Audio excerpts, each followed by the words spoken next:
Now, with well over 100 million AKs in service around the world, and many, many more times that amount of magazines in service, it's a hard number to even comprehend how many of these box magazines are out there and still being used after 60 years of production. One of the AK's greatest features is that most of the 30 caliber magazines that are produced by all these different countries in arsenals and weapons manufacturers are interchangeable between models. And I think it's a good time to take a look at some of the original Soviet magazines to see where this design developed from. Up until now, we've been talking all about 30 caliber or 7.62 by 39 M43 cartridge magazines for the AK-47.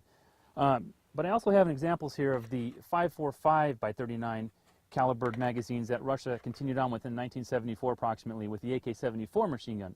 Now, we started off with the AG4 thermoplastic magazine, of course, as a carryover from the 30 cal ones. But at that point, they had better technology in plastics, and we went to a polymer, PA6 polymer device. But this particular magazine needed reinforcement inside the body, and that's where it's going to lead us to the most modern magazine even used today.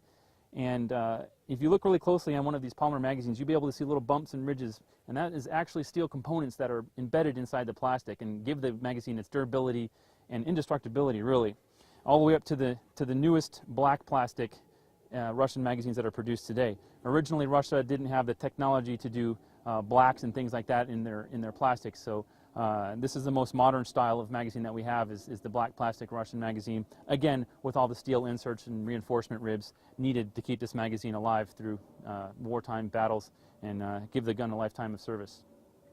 Well, that about sums up the design philosophy for Russia on the box magazine. But let's take a closer look at what makes up a box magazine and the specific components and the steel inserts that go into one of these things, because I think you'll find it's a much more complicated engineered device than what it appears to be on the outside.